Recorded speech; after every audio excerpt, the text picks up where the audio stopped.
déteste Garfield. Je hais Garfield. Bah moi j'aime bien. Garfield, qu'on aime ou pas, il fait partie de la pop culture avec un grand P. Phénomène monstrueux des années 80 devenu une de ses licences increvables avec son film le plus récent sorti en 2024, c'est difficile de nier son impact culturel. Pourtant on part d'une idée plus que simple, un gros chat antipathique qui ne fait rien de ses journées à part manger et dormir. Garfield est né au travers de petits sketchs publiés dans les journaux américains vers la fin des années 70, l'équivalent de ce qu'on appelle chez nous du dessin de presse, de petites histoires humoristiques publiées quotidiennement dans les journaux. De ce fait, elles sont visuellement pensées pour être rapidement produites en série, tout en étant immédiatement compréhensives. Et vous verrez à travers cette vidéo à quel point cette optimisation fait partie intégrante des dessins de Jim Davis. Davis a vraiment un modèle type reconnaissable pour ses personnages centraux qui sautent aux yeux. Je veux dire, regardez cela, si on les superpose, on obtient à peu de choses près la même structure. Déjà les yeux, simples, efficaces, en forme d'œuf, avec un point pour la pupille au milieu. Ils sont la plupart du temps mi-fermés ou complètement ouverts. Fait intéressant, ils louchent. Et oui, on a déjà vu ça ailleurs.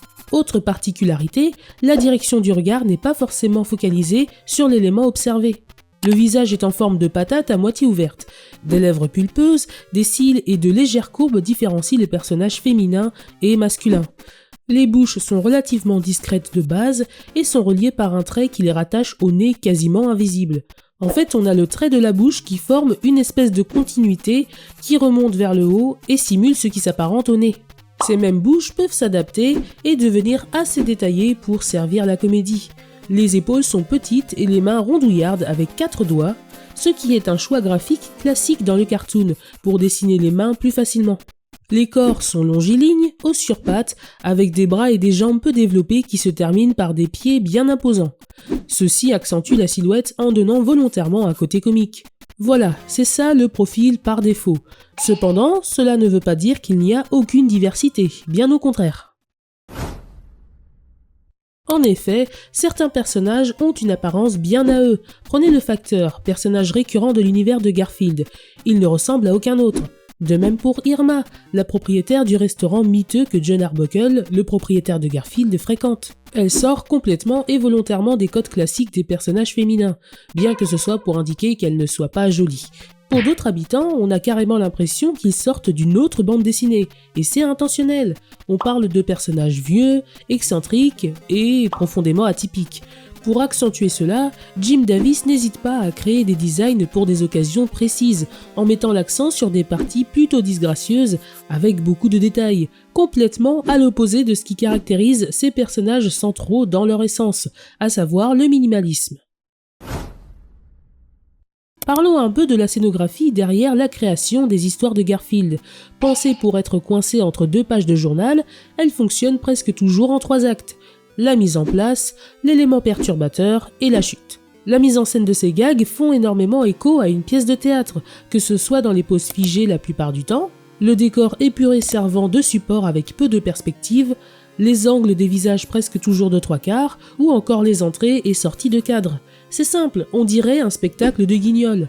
Bien souvent, quand on pense au gag par défaut de Garfield, on l'imagine couché sur une table ou un bureau, avec John Arbuckle à côté de lui, cadré au niveau du torse. On peut difficilement faire plus évocateur que ça avec les marionnettes dont on ne voit jamais le bas du corps. Au-delà de ça, Jim Davis adore briser le 4e mur avec ce que lui permet la bande dessinée. Parfois, le personnage de Garfield a lui-même conscience d'être dans ce médium et s'amuse avec les codes graphiques ainsi que les règles implicites établies par son créateur. Comme par exemple le fait qu'ils doivent au moins apparaître une fois dans une histoire. Bref, après analyse, penser que Garfield, dans sa construction scénographique, aura été une sorte de précurseur de la sitcom animée américaine, 10 ans avant les Simpsons, ce n'est pas si fou que ça. Dans la continuité de cette optimisation visuelle, on peut aussi parler de l'utilisation du mouvement. Chez certains dessinateurs, ils sont appuyés par des traits de crayon très bruts, visibles ou supportés par des lignes de vitesse. Chez Davis, la case cherche rarement à capturer un moment complexe ou détaillé, elle cherche à capturer une réaction précise, une émotion pour servir le gag et surtout la chute. Une case égale une intention, il faut que tout reste lisible immédiatement, pas de mouvement inutile. De ce fait, il n'est pas rare de voir les personnages à peine bouger dans leur histoire. C'est le bon moment pour évoquer la constance de Jim Davis avec ses designs. Oui, Garfield, comme beaucoup d'œuvres, est passé par une grosse évolution graphique au fur et à mesure des années. Cependant, très peu de personnes parviennent à garder leur design aussi constant et cohérent en redessinant plusieurs fois le même personnage dans la même posture dans une même histoire. Ce qui me fait penser que ce dessinateur aurait été un très bon animateur 2D. Vous vous rappelez de ce que je disais à propos des exceptions en partie 2 ? Il est vrai que les designs hors normes de tous les personnages figurants pouvaient sembler aléatoires, mais c'est intentionnellement caricatural et pensé dans un but bien précis. Les personnages centraux sont représentés avec un standard par défaut, pour justement ressortir efficacement dans la bande dessinée, au milieu de tous ces autres personnages atypiques. C'est très malin en un sens. La plupart du temps, on fait ressortir ces personnages centraux par des designs plus originaux que les autres. Jim Davis, lui, prend la logique inverse, et c'est ce qui rend ces personnages principaux si reconnaissables au final. Les choix artistiques sont aussi percutants concernant le statu quo. Garfield est un chat orange tigré balourd dont le cynisme n'a pas de limite, ce qui se voit dans son apparence, avec ses bajoues tombantes, cette moue caractéristique, et son corps toujours cambré en avant, avec un ventre sur le point de rattraper ses énormes pattes, fatigué de tout.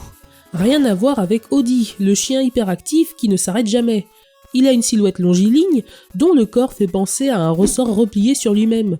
Les longues pattes de lièvre et les grandes oreilles recourbées qui en ressortent renvoient d'autant plus à cet aspect énergique. John est un gars parmi tant d'autres, sans particularité spécifique, mis à part le fait qu'il a une poisse immense. Cheveux bouclés, petits bras, début de ventre mou, aucune notion esthétique, bon voilà, c'est John quoi. Totalement à l'opposé, on a Liz, c'est la jolie vétérinaire très professionnelle, ce qui transparaît dans sa coiffure et ses tenues impeccables, cheveux noirs comme l'ébène, à l'inverse des cheveux ébouriffés et châtains roux de John. Elle incarne visuellement l'archétype des jolies femmes dans l'univers de Garfield, avec leurs lèvres pulpeuses, leurs cils de chaque côté et leurs légères courbes.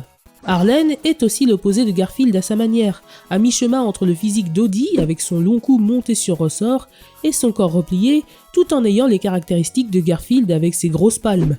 Quant à Normal, c'est en apparence un Garfield de miniature, mais trop parfait, tout ce que Garfield n'est pas. Il est tout gris, avec moins de rayures et surtout de longs cils, ce qui, dans les codes graphiques établis dans la BD, peut faire penser que c'est une fille. Mais non, les cils ici servent à accentuer l'aspect mignon du personnage.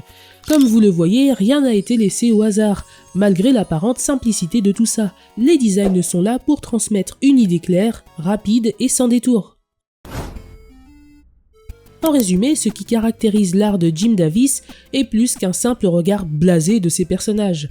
L'optimisation derrière la réalisation est prédominante, que ce soit dans les designs ou dans la mise en scène. Et quand c'est anormalement détaillé, cela sert avant tout le propos du gag et pas autre chose. La capture d'une action en 3 étapes claires et précises, la lecture rapide et cette petite conclusion qui fait souffler du nez voire plus.